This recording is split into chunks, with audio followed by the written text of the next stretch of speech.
And we are live. Welcome any, welcome all, welcome to Brothers Perspective. My name's David Ware. I'm here with my brother Brian Ware. Yo, We gonna get into it, man. More trades. This one, I'll say, I don't know if I'm gonna use the word shocked, but I think it was past time. This past time I had to have it. If you don't know what I'm talking about John Morant being traded to the Portland Trailblazers. He's being traded for Jeremy Grant and Chris. I'm not really familiar with the other cat, but it's Jeremy Grant and another player. No picks were involved.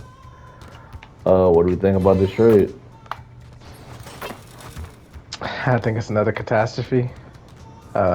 There's more proof that a lot of these front offices don't know what they're doing. We touched on it a little bit last pod.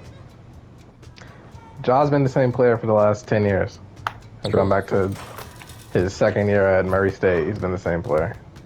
And if you look at the Blazers roster, they got the genocider, the Israelite, whatever his name is.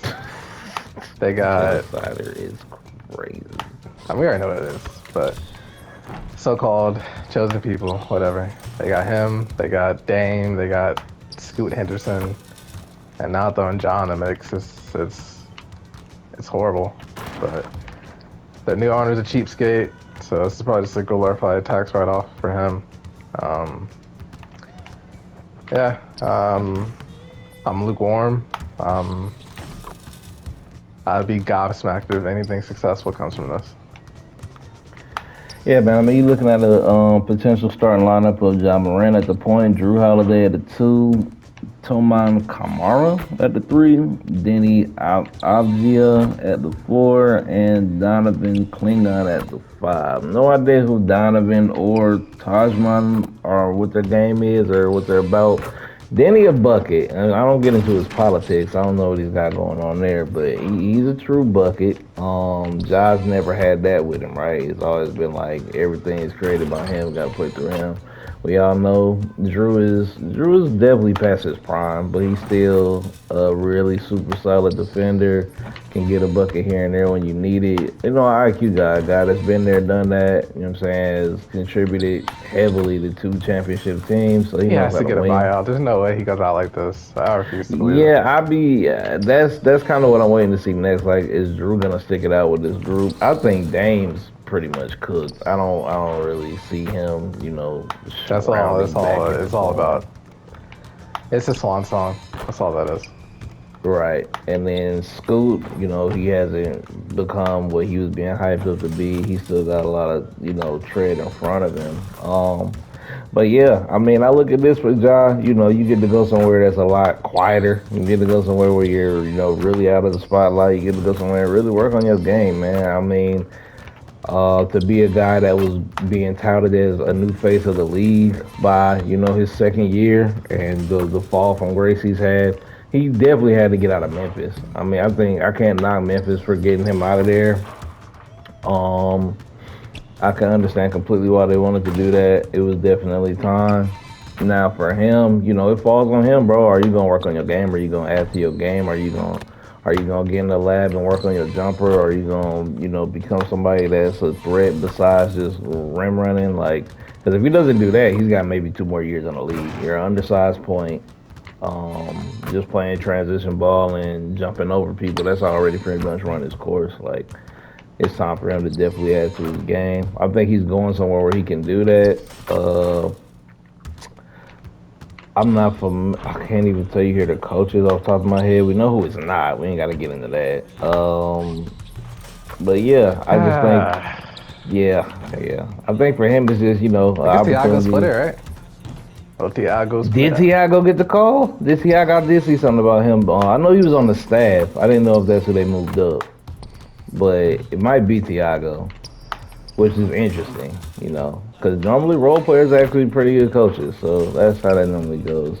But yeah, I think for Ja, learn as much as you can from Drew while he's there, and be ready to be that second guy. Don't come in there trying to be the star. Let it be Denny's team and kind of fill in. Do what you are already capable of doing. I mean, he's basically, I don't know, he didn't play much last year. If he played, I mean, he hasn't played much since like 2023. So you should be rested. You should have the mindset of like, okay, I gotta reprove myself to the league because that's the situation you're in. If is that where his head's at, I can't tell you, but that's where his head should be at because that's the circumstances. Like you clearly, I mean, you got traded for not even any picks. That's kind of like the barometer of how you measure a player's value, right? Like it wasn't even any picks involved. It was just a couple players. A couple. I'm pretty sure Jeremy Grant's never even been an All Star, so a couple role players. That's what you got traded for. So you should take that as a smack in the face for a guy who was potentially the face of the league. I mean, yeah, but as far as face of the league goes, a bona fide face of the league, a bona fide legend of the league, LeBron James. It's been a lot of hype coming out of Golden State. They're saying Draymond's trying to restructure his deal. They're trying to get AD. They're trying to lure LeBron back. Um, Maybe have one last hurrah for that last generation of American great players. Do you think this will go anywhere, or is it all just hoopla, or what do you think's going on in Golden State? I mean, my thing about it is this, man. I've never seen LeBron take a pay cut. In order for him to go there, he's got to take a massive pay cut. He would have to make like less than 20 games. Um, You want to bring AD in, the remains of AD. Like, I mean, who is AD at this point in his career? He's a guy that you can't even expect to get more than 30 games out of. I don't see that as being the answer. What do you do with Jimmy Butler? You can't pay all these guys. You can't pay Jimmy, AD, and LeBron and Steph. You can't. Like, even if Draymond restructures his deal, which I'm not shocked that Draymond's willing to do that. He's been the ultimate team guy since he's been in the league. But I just don't see how you pay all these guys. And honestly, I don't see how they play off each other. Like Steph and LeBron, sure, but I don't see where Jimmy Butler fits into that. AD doesn't want to play the five. He's made that painstakingly clear. Like he's gonna do whatever he can to not play the five. So I don't know. I don't know how those pieces all work together. And then you just add in age and injury. Like it'll like we were talking before the pod. To me, it just sounds like Karl Malone and Gary Payton going to the Lakers in '04 with Kobe and Shaq. It's like, and I can't even say I can't even really compare it to that because Kobe and Shaq were still both like Kobe was not even Kobe was stepping into his prime at that point, and Shaq was still This at is the Colorado tail Kobe. end of Remember his that? powers. Say what? I said this was Colorado Kobe we were talking about. So Ah, chill out. So, I mean, so every like, so yeah, well, Kobe was, he was really stepping into his prime, becoming the player. He was still had an 8 on his chest at that point. So, he still had a lot of tread on the tires. And Shaq was still in arguably the peak of his powers. I mean, they was coming off a three-peat. It's just Steph. I mean, can Steph still shoot the ball, score the ball? Yes. Steph's never been very much of a defender, so he's always kind of gotten the pass for that. And Bron, I mean, we saw how he looked in LA. It's just he's not the same guy anymore. He can't dominate the game um, from a physical standpoint like he once could. Can't defend like he once could. He's a better shooter now than he's probably ever been. He still has the IQ. I mean, that doesn't go anywhere. But I don't know. I just don't see this. My real question is, what do you do with Jimmy Butler? Like, do you trade a Jimmy Butler and try to bring in some young guys to, just defend and shoot, or just be athlete, or just be super athletic and defend? Like, I don't know. Because I don't see how you. There's no way you keep all 4 of them or 5 of them. There's no way you keep Brian, AD. Your starting five is not about to be Steph, Jimmy Butler, Brian, AD, Draymond. That's not going to happen. Somebody got to go. And I think it's going to be last one in, first one out when it comes to Jimmy Butler. So, and I mean, he's been disappointed since he's been there. He's been pretty much injured the whole time. So, I think I that's mean, how I to kind of feel go. the same way. That everybody's just too old to be doing all this. Um, Braun, from a legacy standpoint, I feel like he might get the ring chaser label. Or Oh, he's already I got mean, it. not ambulance, but it just seems like like I said when we were texting, I said this reeks of desperation. Like this just it just Mhm. it gives desperate, it gives attention, it gives like trying to reclaim old glory type shit. Like, it doesn't make a lot of good basketball sense for It's the an moment as a entertainment whole. move. You know, people are gonna come in there because y'all are all in here. Like, you're gonna do numbers. You're gonna be on TV all the time. It's just something to keep your legacy like alive, best as you can. But I think that fizzles out when you get to the playoffs and you get bounced in the first round. Like, I just don't see it. I don't see it On the making other sense from side, that though, on standpoint. the Lakers side of things, I mean, if Bron's out of there, if I'm Luka Doncic, I'm trying to get the hell up out of there. Um, Austin Reeves is supposed to be my second guy to go to. They lost out on Marcus Smart. They're probably going to lose out on Haruchi Hachimura. They still don't have a center. The Lakers are in shambles. High Yeah, key. they did terrible in the draft too. Neither of their draft picks made any sense to me. They drafted And some if I'm kid. looking at Luka, man, I'm doing everything in my power to get to San Antonio within the next 2 years. I Luka don't to know how his San contract is Antonio. structured, but when I think about, we know Luka works best with a lob threat. I mean, what is Wemby if he's not a lob threat? Right. They might be able to offload that Fox contract in 2 years. I mean, That's not really how. I mean, you gotta convince Wemby to play like that though. I don't know that him and Wemby will work together because Wemby wants to play from the outside in. Like he should have seen in the finals that that's not the way to go. But that's how he wants to but play. when So De'Aaron Fox is your guy running the offense, I see why he feels he has to play that way. that's true. That's true. I mean, Luca is But I mean, that's three at or least four 2 years times in the the player. future. Yeah. But it's gonna be some dark times for Luka coming out. I mean, the Lakers like Yeah, it's gonna be the really roster's tough. nasty. Yeah, it's I gonna don't be know. really tough. I think that Austin Reeves contract puts them in a terrible situation. Like I don't really understand that at all. I guess they feel like he's selling jerseys or something. I don't know, because I wouldn't consider Austin Reeves a all star, like or a star. Like he's not like a draw. Like no one's. I'm For not what he pulling is, up he to the maxed out what arena. he is. Undrafted and free agent, he maxed out his potential. But Oh yeah, I yeah. As mean, far as that, yeah, sure. But what I'm saying is, from like, a what is that business for real? standpoint, like he's Yeah. not the guy that people are coming to see. He's not going to be on commercials and like he's not box office. As Stephen A would say, he's not box office. You know what I'm saying? He's a good role player. Like I really think he would do his best work in the 6 man role. But yeah, man. For as far as for Luca, I mean, it's been a little tumultuous, man. Injuries, again, injuries. Something that we say far too much nowadays, but it's just the truth. These dudes get hurt, man. They get hurt a lot. And when you're a guy that's supposed to be, when you're a guy that's supposed to be another, possible face of the league, and you can't even stay on the court, it gets nasty when it's time to put a team around you. Because it's like, how much can we even depend on you? You know. Um, As far as, but yeah, I don't see a situation where more than three of them are on that team when it comes to Bron, AD, Draymond, Steph, and I hope it doesn't go through. It's Jimmy. just a bad idea. Like, Yeah, I I mean, don't it like probably it. just kept Steph outside of still shooting the rock. Like, he's had a quiet fall off. Draymond's had a loud fall off. Jimmy Hmm. can't stay on the court. AD can't stay on the court. It's just a bad idea, man.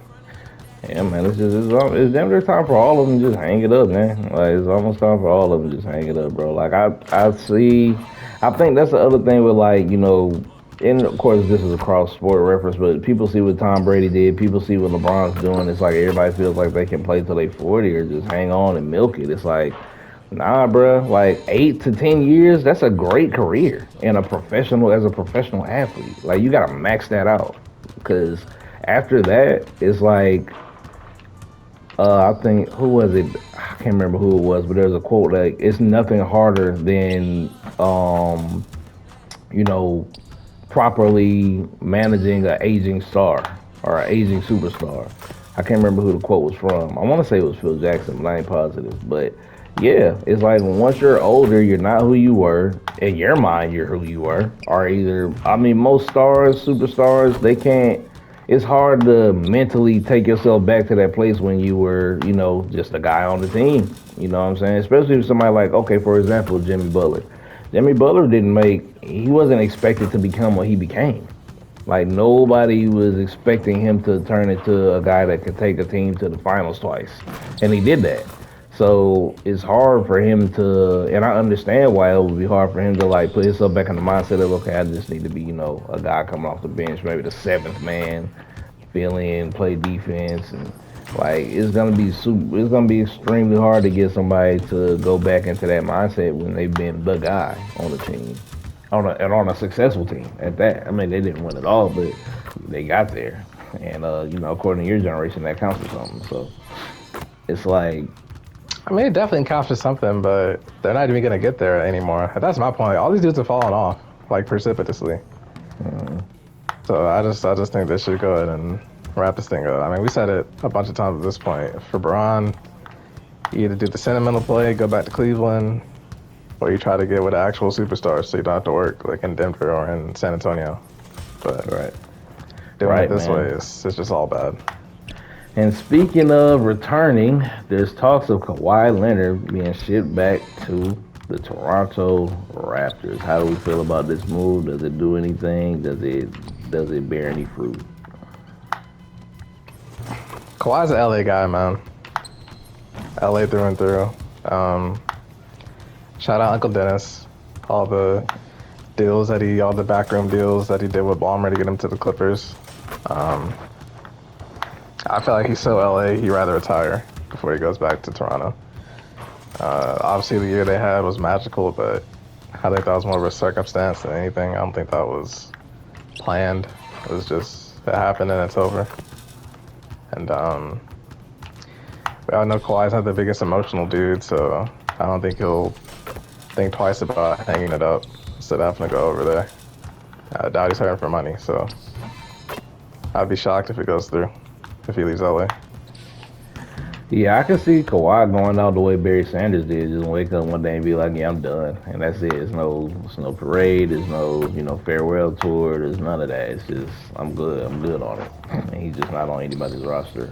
As far as him going back to the Raptors though, as long as you can keep Scotty Barnes, if you can trade like R.J. Barrett, some picks, and Grady Dick, if that can be the guys that you get rid of, you bring in Kawhi. You got Scotty Barnes. They got another kid at point that's pretty solid. I don't just know their whole roster off the top of my head. I'd have to look at it, but I mean the East is wide open. That's one thing about it. Like the same reason why I keep saying LeBron needs to make his way back east. The East is wide open. You know what I'm saying? Miami did just get stronger, adding Giannis. Obviously, it's tumultuous in Boston, and then you got the champs. And that's pretty much it. I mean, you got the Hawks. The Hawks are fighting. They're trying to put it together. They still got that Ricochet kid. I don't know why they're still holding on to him, but it's like with the East being what it is. I mean, I don't know. Kawhi doesn't come off to me like a legacy guy. Like, oh, I want him to be remembered as. I mean, he's already a top 75, right? Then he get put in the top 75. Yeah, and he already has the, like, as far as legacy goes, Toronto, he's a Toronto legend. Right. I don't see why you would tarnish that. Like, it's not gonna work going back now. Yeah, I don't really see that being. I mean, I don't know though. The East is so wide open that I don't know. I can't just sit here and say like I can't see them making a run. Do I see them as they would be presently constructed, being able to knock the Knicks off? I'm not positive, but I can't just poo-poo it either. Like I've seen what Kawhi does in the playoffs. I've seen it. I've seen him turn into another guy in the playoffs. Of course, with him comes back to the same things we were just talking about with everybody else. Just the injuries, man. Are you going to be healthy? Can we get 65, 70 games out of you, where you can build chemistry up with these guys? You know what I mean? I think he would be given the keys. I mean, Scotty Barnes isn't really a bucket like that. He's not really somebody that you play through offensively. He's a guy that's more of a defender and gets out in the transition. He's not really like ISO scoring like that. He's a pretty good playmaker though. He is pretty good as far as playmaking, creating for other people. And we all know Kawhi does his best work off ball, so I don't think he would have a problem fitting in. It's just, could you stay healthy enough for this team to be considered, a threat? In next year's East, I think they could. Now, obviously, I got a little bit of fandom with this. I'm a Kawhi fan, but I think it's reasonable to believe, man. Like, I don't see. we ain't seen a back-to-back champion in damn near 10 years. So I don't see the Knicks being the first people to do that. I don't see that happening, right? And then once you get them out of the equation, it's up for grabs. It's completely up for grabs. There's nobody else that like has a firm. Either they have internal issues or they don't have a built-out roster like that. There's no other team that I'm looking at like, oh yeah, this team right here, they're primed to win it. So if he wants to add another chip, go back to Toronto. You got a way better side over there than you got with the Clippers. I mean, with the Clippers, you're a playing team at absolute best. So, like you It's LA said, though. I was You about to can't say, unless underestimate like the LA. exactly, unless you just want to continue to live in that LA I lifestyle, mean, go and to I the can't knock Lakers. I this mean, just go that across shit. the hall, across the road. Like, I mean, maybe does Jenny get on the horn and Palinka, do they get on the horn and try to create something where he just goes down the street and becomes a Laker? That to me, that only happens if Bron leaves. I don't see him and Bron Bron's like not coming being. back, bro. I don't see it, but it's still until it happens. I gotta see it happen because my thing with LeBron, I know we're jumping back topics, but it's like Bron goes where he wants to go. So it's like if he wants to be there, he's there. He's gonna end up wherever he wants to be. Like I can't really understand why that would be Golden State of all places, but wherever he wants to be is gonna be where he ends up. He's got the most cachet in the NBA. Like he's gonna go where he wants to go. So I just don't think. I think it's kind of like him and Durant. I don't think Kawhi wants to play on the same team as LeBron. I think he wants because it's like now you have to fall in line with LeBron's system. Like guys know that. Like we're playing Bron ball now. It's not gonna be anything like what you've been used to. You know what I'm saying? You're a cog in the machine. Um, and I just don't think he's gonna want to do that as another guy who's become a superstar in this league. You know what I mean? He's well established, and I don't think he's gonna want to play second fiddle to anyone, even if it's LeBron James. That's another reason why I could see him making that trip back to Toronto because you would still be the guy. Everything would still go through you. And you got a bunch of young cats that are hungry, you know what I'm saying, got a lot to prove that will be willing to, I think they'd be willing to listen and follow your lead because you got it done. You got it done in that city. Um, so of the possible trades that we're talking about, I see that one being the most possible. I would see that being more possible than LeBron and AD and nothing Golden State, just because I think Toronto's probably got more cap room to work with. They probably got some picks tucked away. Like it's just probably could be easier done on paper. It's just does Kawhi want to do that? Because I think it's That's very where, oh, clear that's where you that lose me. I just don't see him wanting to leave. yeah. I mean, I just think this LA experience is run its course, man. Like he's been there since 2020, right? So the furthest they got was what Western Conference Finals. I know they got to the semis He's a from couple LA times. though. Like it's bigger than the team. Like, that's him. Yeah, I mean that part right there is what makes it interesting to me. Like he's a LA guy, you know what I'm saying, LA native, moves very LA, very laid back, nonchalant, chill. Like he's very much that. So I couldn't knock him for one to stay in LA, just and live that LA lifestyle and be, received the way I'm sure he's received out there, being a native. But at the same time, you go back somewhere that you want to chip, man. I mean, they're gonna open the country for him if he goes back. Like he's gonna be treated like a king for real. Like it's either way, he's gonna be treated like great. And it's like in LA, you're a star among stars. In Toronto, you're a star with one other star. The only other star is Drake. Like ain't nobody else of note. You know what I'm saying? Tory locked up, so shit. Ain't nobody else of note. You become the second biggest name in the country.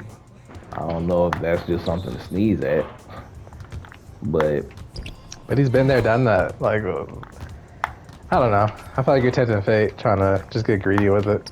Um, Speaking of getting greedy, man, your boy Mike Beasley.